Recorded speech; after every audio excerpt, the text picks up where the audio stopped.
Hello friends, welcome to my YouTube channel PG classes making way through shortcuts. तो हम लोग पढ़ रहे थे अपना वेक्टर्स। पार्ट 1 हम लोग कर चुके हैं, आज हम पार्ट 2 कर रहे हैं। तो अगर आप मेरे चैनल पे न्यू हैं तो चैनल को सब्सक्राइब कर दें, बेल आइकन को प्रेस कर दें ताकि आपको रेगुलर अपडेट्स मिलते रहें। तो बिना टाइम वेस्ट किए स्टार्ट करते हैं।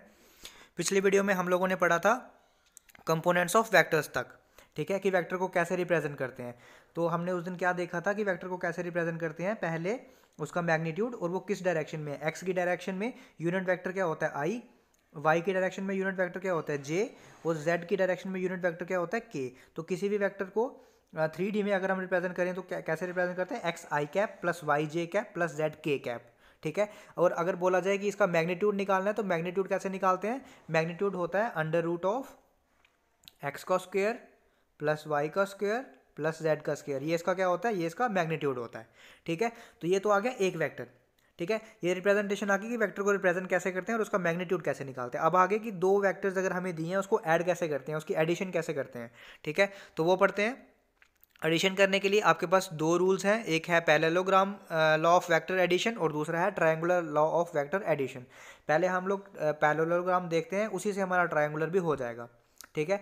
तो पैरेललोग्राम क्या बोलता है, वो बोल रहा है कि अगर आपके दो वेक्टर्स, कोई दो वेक्टर्स आपकी दो साइड्स रिप्रेजेंट कर रहे हैं पैरेललोग्राम की, ठीक है। अगर आपके कोई दो वेक्टर्स पैरेललोग्राम की दो साइड्स रिप्रेजेंट कर रहे हैं तो उसका जो पैरेललोग्राम का डायगोनल होगा वो होगा sum of these two sides, ठीक है। क्या बोलता है कि अगर दो एडजेसेंट साइड्स, ये भी याद रखना, एडजेसेंट साइड्स, अगर दो एडजेसेंट साइड्स पैरेललोग्राम को रिप्रेजेंट कर रहे हैं तो उसका जो डायगोनल होगा पैरेललोग्राम का वो होगा sum of these vectors A और बी, ठीक है। ये हो गया पैरेललोग्राम लॉ ऑफ वेक्टर्स, मतलब ए प्लस बी वेक्टर क्या हो गया, ये डायगोनल जो हो गया वो हो जाएगा ए प्लस बी वेक्टर।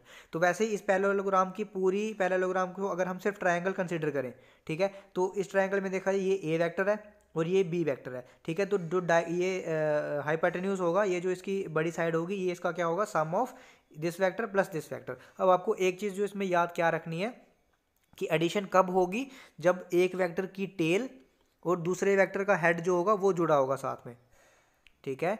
एडिशन के लिए क्या होगा, एक वेक्टर की, जैसे ये है, इस वेक्टर का हेड है ये, ठीक है, और टेल क्या है ये, और दूसरे वेक्टर का टेल ये और हेड ये, ठीक है। एक वेक्टर का हेड और दूसरे वेक्टर का टेल जब जुड़ा होगा तो वेक्टर एडिशन कर सकते हैं। ऐसा नहीं होगा कि एक वेक्टर का हेड यहाँ है दूसरे वेक्टर का टेल यहाँ है तो आप लोग इनको ऐड करोगे, ठीक है। एडिशन के लिए क्या होगा, जैसे ये है ए वेक्टर, इसका हेड, फिर बी वेक्टर की टेल जुड़ी है, और अब जो इसका सम होगा उसकी डायरेक्शन क्या होगी, इन दोनों से अपोजिट। अब ये ऐसे जा रहा है, ये ऐसे जा रहा है ऊपर, ठीक है। तो जो इसका वो होगा, ये ऐसे नीचे नहीं आएगा, ये ऊपर जाएगा, ठीक है। ये आप लोगों को याद रखना है। क्या पता आपको सिर्फ यही चार ऑप्शन दे दें ऐसे, ठीक है, एक में डायरेक्शन ऐसे दे दें, एक में किसी में ऐसे दे दें और बोल दें इसमें से बता दो सही कि ट्रायंगुलर लॉ कौन सा है। तो क्या देखना आपने, ए और बी वेक्टर जो है उनकी डायरेक्शन सेम होनी चाहिए, मतलब जिस डायरेक्शन में वो जा रहा है वैसे ही आगे उस डायरेक्शन में, और सी जो है वहां से उल्टा, मतलब ये नीचे नहीं आएगा, अब ये ऊपर जाएगा ऐसे।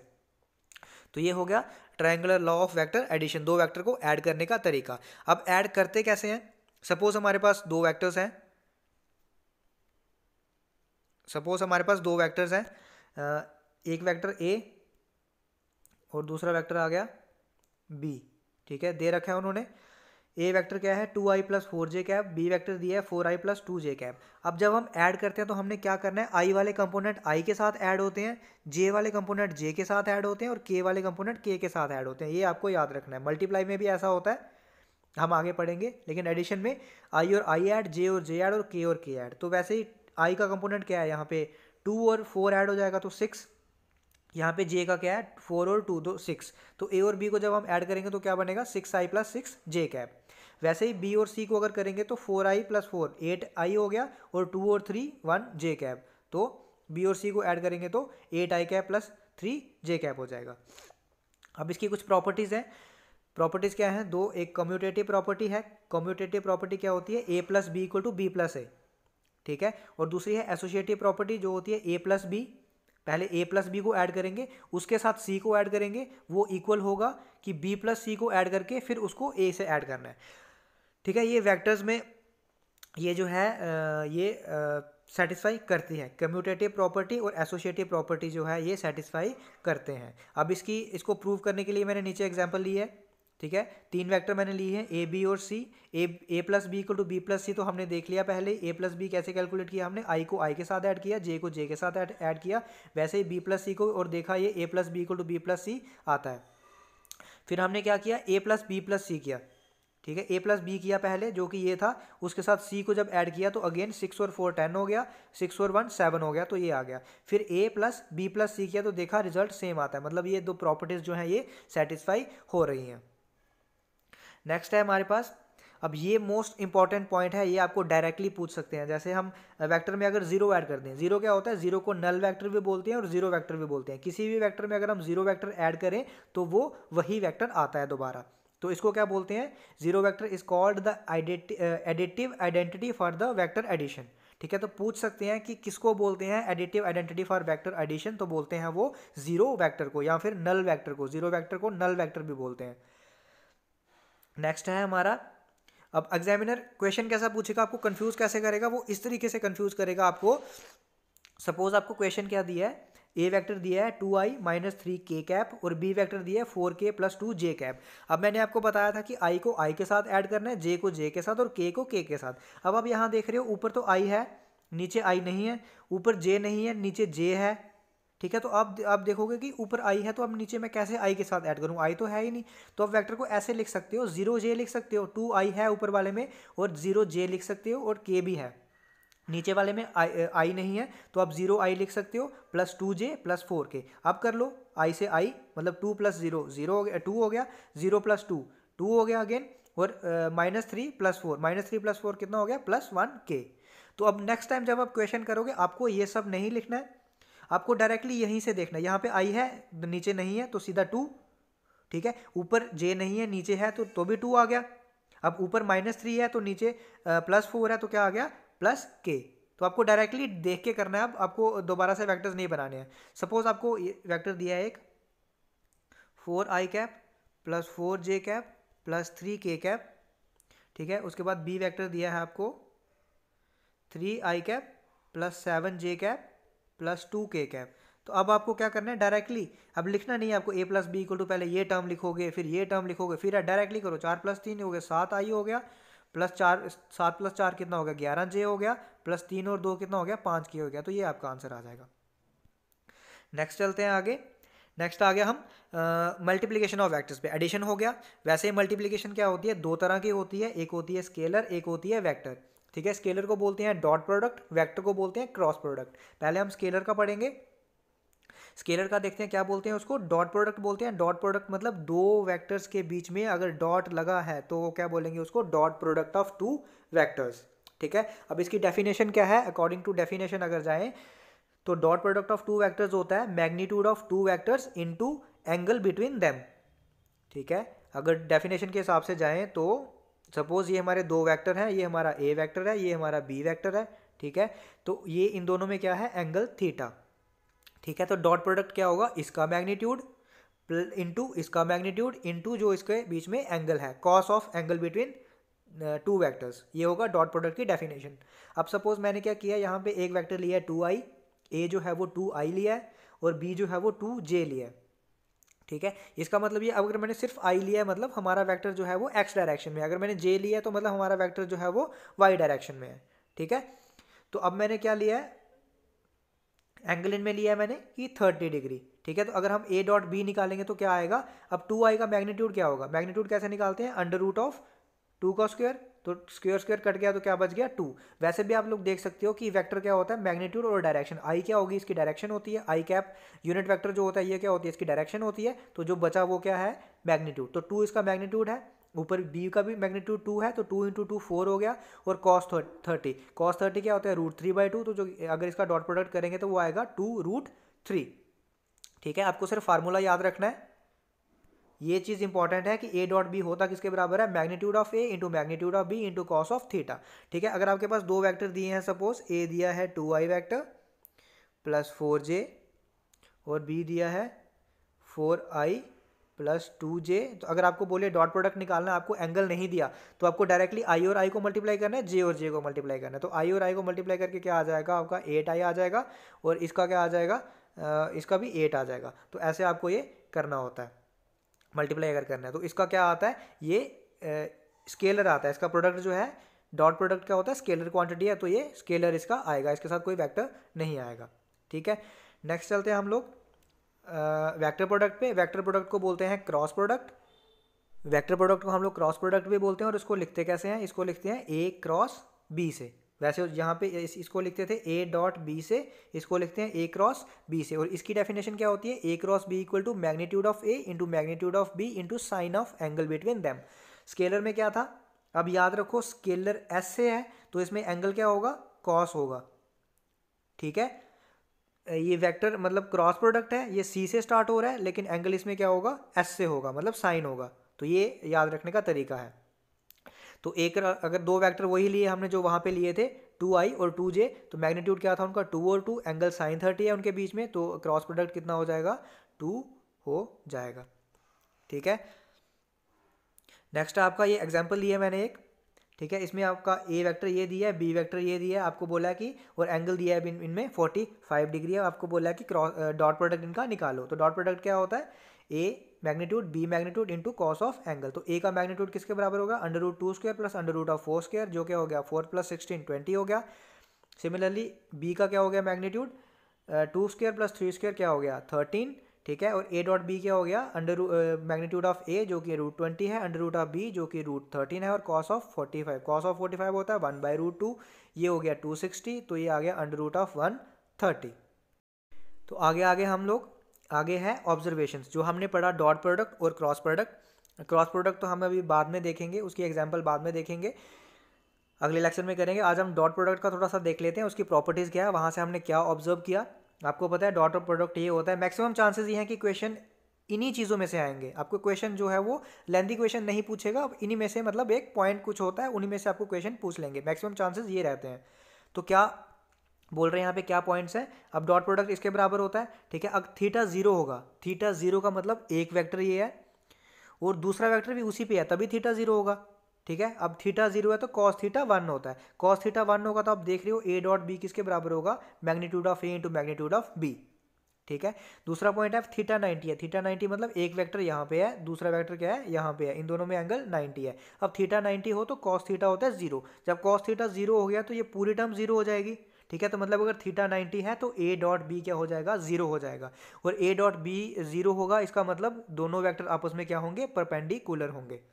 और ए डॉट बी अगर ए वेक्टर इंटू बी वेक्टर हुआ तो मतलब दोनों वेक्टर आपस में पैरेलल हो सकते हैं या पैरेलल होंगे। ठीक है, और अगर थीटा 180 है मतलब एक वेक्टर ऐसे है, दूसरा वेक्टर आपका ऐसे है। ठीक है, थीटा 180 मतलब कॉस थीटा क्या होता है -1, तो ये भी आपको याद रखना है कि ए डॉट बी किसके बराबर हो जाएगा, minus of magnitude of A into magnitude of B. ठीक है, ये पॉइंट आपको 3 याद रखने हैं। नेक्स्ट आता है आपका, जैसे कि हमने अभी देखा कि अगर हमारा कॉस थीटा जो है वो 1 होगा। ठीक है, कॉस थीटा 1 होगा तो ये क्या बन जाएगा, ए डॉट बी बन जाएगा magnitude of A into magnitude of B. अगर वेक्टर सेम होगा मतलब ए इंटू ए ऐसा वेक्टर होगा तो क्या बन जाएगा वो, magnitude of A into magnitude of A. ठीक है, तो वैसे ही हमारे पास ये वेक्टर है आई इंटू आई, जे इंटू जे, के इंटू के। अब आई इंटू आई के, आई पता है आपको यूनिट वेक्टर होता है। ठीक है, तो unit vector into unit vector क्या हो गया, 1 हो गया। वैसे ही के जे इंटू जे भी 1 होता है और के इंटू के भी 1 होता है। क्यों, क्योंकि ये सेम डायरेक्शन में है ना, आई इंटू आई मतलब सेम वेक्टर है। अगर दो वेक्टर सेम है तो उनमें एंगल क्या हो गया, 0। एंगल जब 0 हो गया तो कॉस थीटा क्या हो गया, 1 हो गया, कॉस थीटा 1 हो गया, तो ये दोनों सेम है, तो ये आंसर क्या हो गया इसका, 1 हो गया, क्योंकि इसका मैग्नीट्यूड क्या होता है, 1 होता है।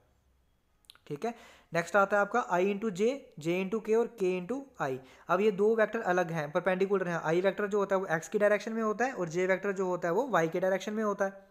ठीक है, तो आपस में परपेंडिकुलर है मतलब एंगल 90 है। अब एंगल 90 होता है तो कॉस थीटा कितना होता है, 0। अब कॉस थीटा 0 होता है तो ए डॉट बी क्या हो जाता है, 0 हो जाता है, तो इसीलिए ये क्या हो गया, प्रोडक्ट इसका 0 हो गया। वैसे ही अगर जे और के को लोगे, जे यहाँ होता है और जेड यहाँ होता है, ये भी आपस में परपेंडिकुलर होते हैं, और के और आई को लोगे, ये भी आपस में परपेंडिकुलर होते हैं, तो तीनों का प्रोडक्ट क्या होगा, ये 0 हो जाएगा। अब आ गया हमारा प्रॉपर्टीज ऑफ डॉट प्रोडक्ट। ठीक है, प्रॉपर्टीज ऑफ डॉट प्रोडक्ट हम लोग देखते हैं। पहले आ गया कम्यूटेटिव प्रॉपर्टी। ठीक है, ये मैंने गलती से यहाँ पे ये ए बी डॉट ए है। ठीक है, कम्यूटेटिव प्रॉपर्टी जो है पहला क्या आ गया, A dot B equal to B dot A. ठीक है, मतलब अगर ए और बी को हम लोग डॉट प्रोडक्ट करें और बी और ए का डॉट प्रोडक्ट करें तो वो सेम आता है। ठीक है, अगर हम क्रॉस प्रोडक्ट की बात करेंगे जब हम नेक्स्ट वीडियो में देखेंगे तो क्रॉस प्रोडक्ट में ये सेम नहीं आता है, मतलब कम्यूटेटिव प्रॉपर्टी वहाँ फॉलो नहीं होती है, लेकिन डॉट में ये फॉलो होती है। नेक्स्ट आता है एसोसिएटिव नहीं होता है। एसोसिएटिव मतलब A dot B dot C is not equal to A dot B dot C, मतलब अगर हम बी और सी का डॉट प्रोडक्ट पहले करें उसके साथ अगर ए का डॉट प्रोडक्ट करें वो इक्वल नहीं आता कि पहले हम ए और बी का करेंगे और उसके साथ सी का करेंगे, मतलब एसोसिएटिव ये नहीं है। आपको पूछ सकते हैं कि कौन सा प्रोडक्ट जो है वो एसोसिएटिव नहीं होता। ठीक है, तो हम लोग डॉट प्रोडक्ट जो है वो एसोसिएटिव नहीं है। नेक्स्ट आता है डिस्ट्रीब्यूटिव प्रॉपर्टी। डिस्ट्रीब्यूटिव मतलब एक चीज़ को दो पे डिस्ट्रीब्यूट करना। ए डॉट बी प्लस सी क्या हो गया, ए डॉट बी और ए डॉट सी। अब ये सिंपल मल्टीप्लिकेशन नहीं है, ये डॉट प्रोडक्ट है, मतलब ए डॉट बी आपको पता है किसके बराबर होता है, magnitude of A into magnitude of B into cos of theta between A and B. Similarly A dot C किसके बराबर होता है, magnitude of A into magnitude of C into cos of angle between A and C. ठीक है, तो ये इसकी properties है। नेक्स्ट है हमारा एक इंपॉर्टेंट टॉपिक, अगर हमने डॉट प्रोडक्ट पढ़ा तो उससे एक इंपॉर्टेंट टॉपिक बन जाता है हमारा projection of A on B. ठीक है, तो किसी भी चीज़ को प्रोजेक्ट करना क्या होता है, प्रोजेक्ट करना आप अगर देखो तो मतलब जैसे ये वेक्टर है, 1 सेकेंड, जैसे आपका ये वेक्टर है, ठीक है, और एक ये वेक्टर है। अब इस वेक्टर को आपको प्रोजेक्ट करना है यहाँ पे, तो मतलब यहाँ से अगर आप लाइट रे ऑफ लाइट आएगी तो आप क्या देखोगे, इसकी शेडो यहाँ पे बनेगी। ठीक है, इसकी शेडो यहाँ पे बनेगी, तो वही उसने बोला है कि projection of A on B क्या होगा। ठीक है, तो जो इसकी प्रोजेक्शन बनेगी वो एक स्केलर क्वांटिटी होगी। ठीक है, लेंथ होती है, उसको लेंथ बोलते हैं, और लेंथ क्या है, एक स्केलर क्वांटिटी। तो क्या होगा, जैसे हमारे पास ये ए वेक्टर है, ठीक है, ये हमारे पास बी वेक्टर है और ये हमारे पास ए वेक्टर है। हमने क्या देखना है, projection of A on B. जिस पे प्रोजेक्शन देखनी है वो होल डिवाइड में आएगा नीचे। ठीक है, जिस पे प्रोजेक्शन देखनी है वो नीचे आएगा, और जिन दोनों की देखनी है उनका डॉट प्रोडक्ट आएगा। अब ये आया कैसे हम लोग देखते हैं। अब इसकी ए की प्रोजेक्शन अगर हम बी पे देखेंगे तो क्या होगी, ओ एन। ठीक है, तो ये स्केलर है तो हम मतलब मैग्नीट्यूड देखना है हमको। ठीक है, तो मैग्नीट्यूड देखें तो अगर आपको पता होगा कि एक हमारे पास अगर वेक्टर है ऐसे, या एक हमारे पास अगर लाइन सेगमेंट आप बोल लो, इसको अगर हमको दो में डिवाइड करना होगा, एक वाई एक्सिस और एक एक्स एक्सिस में, हम लोग कैसे करते हैं, ये वाली जो हॉरिजॉन्टल एक्सिस होती है वो होता है, सपोज ये ए है तो ये बन जाता है ए कॉस थीटा। ठीक है, और वर्टिकल बन जाता है ए साइन थीटा। ठीक है, तो वैसे ही हमने किया, ओ एन क्या है, ओ एन हमारा हॉरिजॉन्टल है, तो हॉरिजॉन्टल में बन गया ये, अगर थीटा इसमें एंगल है तो हॉरिजॉन्टल बन गया ए कॉस थीटा, तो ये बन गया ए कॉस थीटा। ठीक है, अब हम डॉट प्रोडक्ट की डेफिनेशन पे जाते हैं। डॉट प्रोडक्ट की डेफिनेशन क्या होती है, A dot B equal to magnitude of A into magnitude of B into cos of theta. ठीक है, यहाँ से अगर हमने magnitude of A into cos of theta जो कि इसके बराबर है उसको ओ एन लिख लिया। ठीक है, इंटू क्या हो गया, मैग्नीट्यूड ऑफ बी। अब ओ एन यहाँ से निकाल लिया तो क्या बन गया, A dot B whole divided by B vector जो मैग्नीट्यूड है। तो ये याद रखना आपको, ये फार्मूला आपको डिराइव करने की ज़रूरत नहीं है, आपको याद क्या रखना है, याद आपको ये चीज़ रखनी है कि जब उन्होंने पूछा होगा projection of B on A, ठीक है, तो क्या करना है आपको, B dot A divided by magnitude of A. जिस पे प्रोजेक्शन पूछी है होल डिवाइड में वो आएगा नीचे। अगर प्रोजेक्शन ऑफ बी ऑन ए पूछी है, मतलब ए पे प्रोजेक्शन निकालनी है तो होल डिवाइड में ए आएगा, अगर बी पे प्रोजेक्शन निकालनी है तो होल डिवाइड बाय बी आएगा और बी का मैग्नीट्यूड आएगा। ठीक है, तो आज हम इतना ही रखते हैं, एक क्वेश्चन देख लेते हैं बस प्रोजेक्शन का। ठीक है, अब प्रोजेक्शन का क्वेश्चन क्या है, find projection of line segment joining 2 points P Q and R S.